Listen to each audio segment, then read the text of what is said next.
अम, जरा कल्पना कीजिए, एक बेहद घना और शांत जंगल है।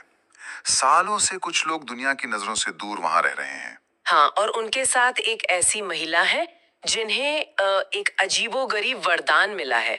मतलब वो हमेशा 16 साल की एक बेहद खूबसूरत युवती जैसी दिखती हैं। बिल्कुल।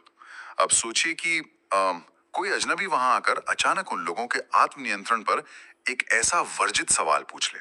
मतलब एक ऐसा टैबू सवाल जो सीधे उनके चरित्र पर वार करता हो। सही कहा। और आज की इस डीप डाइव में हम इसी प्राचीन कथा और उसके मनोवैज्ञानिक विश्लेषणों को खंगाल रहे हैं। हमारा मिशन है मानव मनोविज्ञान और मन के अंधेरे को समझना। तो हम महाभारत के उस हिस्से पर बात कर रहे हैं जहां पांडव अपनी माता कुंती के साथ एकांत वनवास में है। ये सिर्फ कोई पुरानी कहानी नहीं है। एकदम सही। हम इसे एक मास्टर क्लास की तरह देख रहे हैं जो कॉग्निटिव साइकोलॉजी की परतें खोलता है। तो जंगल की उस शांति के बीच एक ज्ञानी व्यक्ति युधिष्ठिर के सामने एक परिस्थिति रखता है। क्या परिस्थिति थी वो? वो कहता है कि आप सभी भाई पूर्ण रूप से वयस्क हैं और अविवाहित हैं, और दूसरी ओर कुंती हैं जो हमेशा युवा और आकर्षक दिखती हैं। तो इतने लंबे समय तक इस एकांत में साथ रहते हुए क्या कभी मन में माता को लेकर कोई कामुक विचार नहीं आया? बाप रे! अगर आज के दौर में हम कोई ऐसा सवाल पूछ ले तो इसे एक मॉडर्न साइकोलॉजिकल स्ट्रेस टेस्ट ही कहा जाएगा। बिल्कुल कहा जाएगा। मतलब ऐसे सवाल पे तो कोई भी आम इंसान तुरंत डिफेंसिव मोड में आ जाएगा।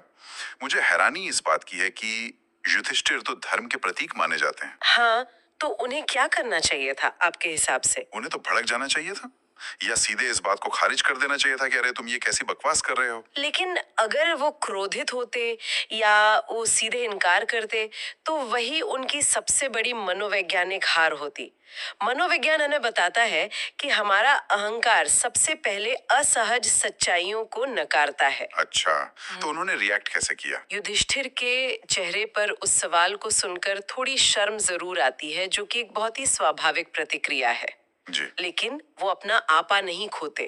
वो पूरी ईमानदारी से स्वीकार करते हैं कि इंसान का मन चंचल है। एक मिनट रुकिए। अगर वो खुद ये मान रहे हैं कि उनके मन में ऐसे वर्जित और अशुद्ध विचार आते हैं, तो फिर वो महान कैसे हुए? क्या ये उनकी सबसे बड़ी कमजोरी नहीं है? यहीं पर हमें समझना है कि हमारा दिमाग असल में काम कैसे करता है। सच्चाई को झुठलाने के बजाय उसे स्वीकार करना कोई कमजोरी नहीं है, बल्कि ये बहुत बड़ी मनोवैज्ञानिक ताकत है। मतलब आप कह रही हैं कि विचार का आना उनके हाथ में नहीं है? एकदम सही पकड़े आप। और उस पर उनकी प्रतिक्रिया क्या होगी ये पूरी तरह उनके नियंत्रण में है। इसके लिए वो एक बहुत ही सटीक रूपक देते हैं। कैसा रूपक? वो कहते हैं कि जब भी कोई ऐसा अशुद्ध विचार मन में पनपता है तो वो उसे एक जहरीले सांप की तरह देखते हैं, और जैसे ही वो सांप फन उठाता है वो अपनी जागरूकता और विवेक रूपी भाले से उसे वहीं नष्ट कर देते हैं। अरे वाह, जागरूकता का भाला। तो जब वो अवेयरनेस की बात करते हैं तो अमन, वो असल में अपने विचार और अपनी स्वयं की पहचान के बीच एक दूरी बना रहे हैं। है ना? बिल्कुल। जब हम किसी विचार को सिर्फ एक बाहरी चीज की तरह देखते हैं कि हाँ ये एक जहरीला विचार है, तो हम उस विचार से अपनी भावनाओं को अलग कर देते हैं और वो विचार अपनी ताकत खो देता है। तो इसका मतलब है कि वो अपने स्वयं को उस विचार से पूरी तरह अलग कर लेते हैं। जैसे अगर इसे आज की दुनिया से जोड़े तो हम सोशल मीडिया देख रहे हैं और कोई ऐसी चीज सामने आती है जो बहुत ज्यादा गुस्सा पैदा करती है। हाँ, और हमारा डिफॉल्ट तरीका ये होता है कि हम उस भावना में पूरी तरह डूब जाते हैं। हाँ, सही कहा। लेकिन अगर हम इस जागरूकता के भाले का इस्तेमाल करें तो हम सिर्फ उस भावना को नोटिस करेंगे, ये मानेंगे कि ये विचार जहरीला है और उसे हम पर हावी होने से पहले ही काट देंगे। यही इस पूरी प्रक्रिया का व्यवहारिक रूप है। जब हम अपने और अपने विचारों के बीच वो पॉज ले आते हैं तो हम स्वचालित प्रतिक्रियाओं के गुलाम नहीं रहते। ये बहुत गहरी बात है। महानता इस बात में नहीं है कि मन एक साफ कांच की तरह बेदाग हो जहां कोई बुरा ख्याल कभी आए ही ना।